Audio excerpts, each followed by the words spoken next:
Adanna sat quietly on the cold floor, her back pressed against the wall. The small room she shared with her younger brother, Chidi, felt darker than usual. The dim light from the kerosene lamp flickered, casting shadows on the cracked walls. She could hear the faint laughter of her mother, Neka, from the sitting room.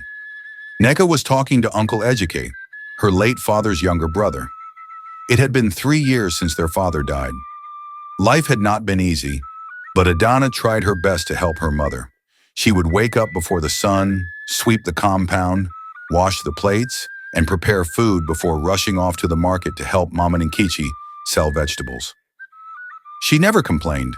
She believed that if she worked hard, things would get better. But things changed when Neka met Chief Okafor. Chief was a wealthy man, known for his big cars and loud laughter. He owned several businesses in the city and had many wives, but none of them stayed long. When Chief showed interest in Neka, she grabbed the opportunity with both hands. Soon they got married and Neka moved into his big house in the city, taking Chidi with her. Adanna was left behind. Neka told her that Chief didn't want extra baggage. Adanna cried, begging to go with them, but Neka's eyes were cold. "You're old enough to take care of yourself," her mother said, turning away. For months, Adanna stayed behind, surviving on the kindness of neighbors. She dreamed of the day her mother would come back for her. Then one morning, a car pulled up in front of the house. It was Neka. "Pack your things," Neka said sharply. "You're coming to the city." Adanna's heart leaped with joy. Finally, her mother had come to take her home. She rushed to pack her small bag, tears of happiness streaming down her face. She had no idea her life was about to become a nightmare. The ride to the city felt like a dream. Adanna sat quietly in the back seat, staring out the window as the car sped past villages and farmlands. She clutched her small bag tightly, feeling nervous but hopeful. She imagined a new life, a better one, where she would finally be with her mother and brother again. When they arrived at Chief Okafor's mansion, Adanna was overwhelmed. The compound was massive, with tall gates and security men. The house itself stood proudly, painted white and gold, with large glass windows and a balcony that overlooked the garden. She had never seen anything so beautiful. Neka led her inside without a word. The living room was bigger than their entire house in the village. The floors shone so brightly that Adanna could see her reflection in them. Everything smelled rich, like perfume and polished wood. "Adanna, drop your bag," Neka ordered, her voice cold. "Follow me." They walked through a long hallway and stopped at a small room at the back of the house. Neka pushed the door open. Inside was a tiny bed, a wooden table, and a bucket in the corner. The window was small, letting in barely any light. "This will be your room," Neka said. Adanna blinked. "Mama, is this not the boys' quarters?" Neka frowned. "Do you expect to sleep in the main house? You should be grateful you even have a room." Adanna's heart sank. She wanted to ask why, but the look in her mother's eyes stopped her. She quietly placed her bag on the bed, trying to fight the tears threatening to fall. That evening, Neka handed her a long list of chores.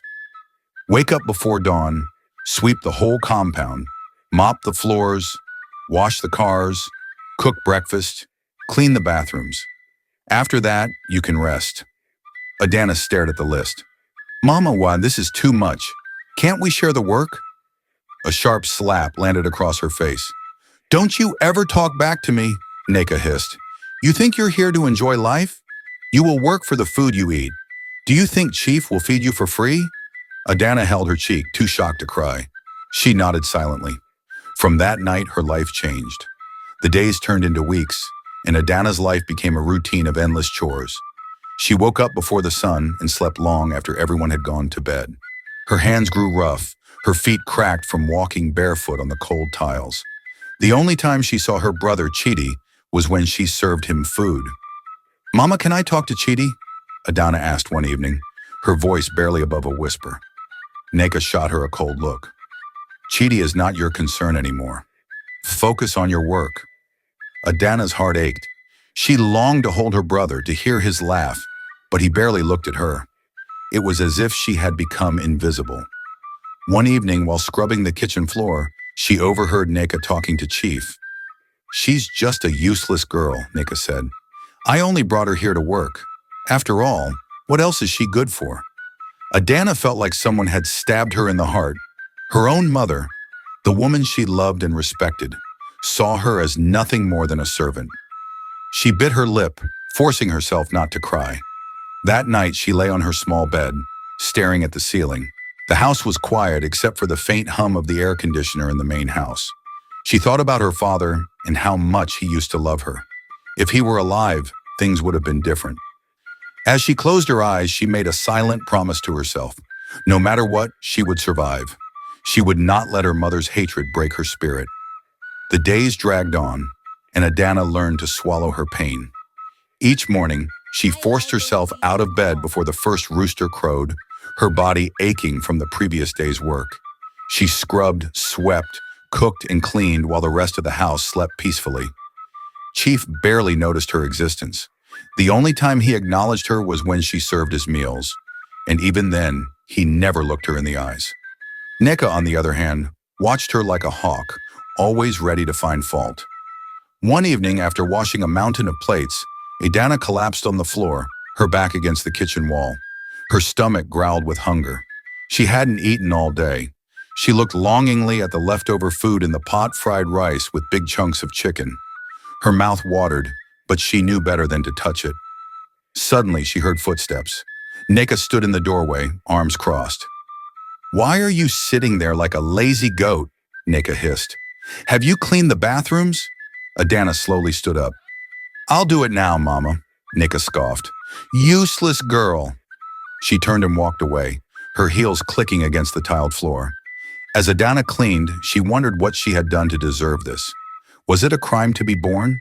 Was she so unworthy of love? Tears blurred her vision, but she kept scrubbing. She didn't want to give Nneka another reason to hate her. That night, she lay on her small bed staring at the ceiling. The silence was deafening. She missed the sound of crickets chirping in the village, the warmth of her father's voice, and the way Chidi used to cling to her, calling her Sister Me in his sweet voice. Suddenly, she heard soft footsteps outside her window. She sat up, heart pounding. The footsteps stopped, and a soft knock echoed through the darkness. "Adanna!" Her heart leaped. "Chidi!"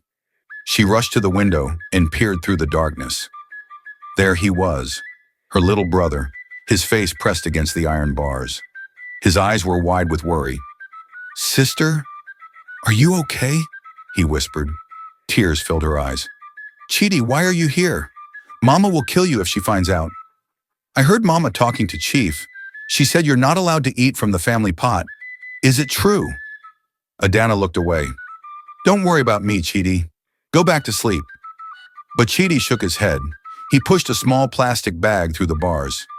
Inside was a piece of bread and a bottle of water. "I saved this from dinner," he whispered. "Please eat." Adanna took the bag, her hands trembling. "Thank you, Chidi." He smiled faintly. "I love you, sister." Before she could reply, he disappeared into the night. Adanna clutched the bread to her chest, silent tears streaming down her face. For the first time in a long while, she felt a spark of hope. The next morning, Adanna worked harder than ever, fueled by her brother's kindness. But the little spark of hope she felt was quickly extinguished. While scrubbing the floors, she overheard Nneka talking to a visitor in the living room. "She's just like her useless father," Nneka spat. "Soft, weak. I should have left her in the village." The visitor laughed. "At least she's useful for cleaning." Adanna's heart clenched. How could her own mother say such things? She quietly moved away, not wanting to hear more. But the pain settled deep in her chest. That night, Chief threw a big party. Important guests filled the house, their laughter echoing through the hallways. Adanna worked tirelessly, serving drinks and clearing plates. No one even glanced at her. She was invisible, a shadow moving silently through the crowd. As she carried a tray of drinks, she tripped on the edge of the carpet. The tray crashed to the floor, glasses shattering. The room went silent. Nneka's face twisted with rage. She grabbed Adanna by the arm and dragged her into the kitchen. "Do you know what you've done?" Nneka hissed, her nails digging into Adanna's skin. "You've embarrassed me in front of everyone. I'm sorry, Mama. It was an accident." "Accident?" Nneka's hand flew across Adanna's face. The sound echoed through the kitchen. Adanna tasted blood. "You're worthless," Nneka spat. If you weren't my daughter, I would have thrown you out long ago. Adanna fell to the floor, holding her cheek. The pain was nothing compared to the ache in her heart. As the party continued, Adanna sat in the darkness, feeling more alone than ever. But deep inside her, something shifted. The pain was slowly turning into something else. She wasn't sure what it was yet, but she knew one thing: she wouldn't break. Not yet. The morning after the party, Adanna's face still burned from the slap. The swelling on her lip had gone down, but the pain lingered in her heart. She moved through her chores silently, each task feeling heavier than usual. The house was quiet. Chief had traveled, and Neka was sleeping in. As she swept the sitting room, she heard footsteps behind her. She turned and saw Chidi standing in the doorway, his small face twisted with worry. "Sister," he whispered, glancing nervously around. "Are you okay?" Adanna forced a small smile. "I'm fine, Chidi." He walked up to her, holding something in his hands. It was a small plastic container. He opened it, revealing jollof rice and a piece of meat. "I saved this for you," he said softly. Adanna's eyes filled with tears. She knelt and hugged him tightly. "Thank you, my brother. Don't worry about me, okay? Just be good." Chidi nodded, tears in his eyes. "I miss you, Sister Me." Before she could say anything else, a sharp voice cut through the air. "Chidi!" They both jumped.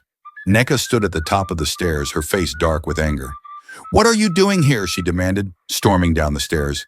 Chidi shrank back, but Adanna quickly stepped in front of him. "Mama," he was just before Adanna could complete her statement. She shot her up with heavy slap.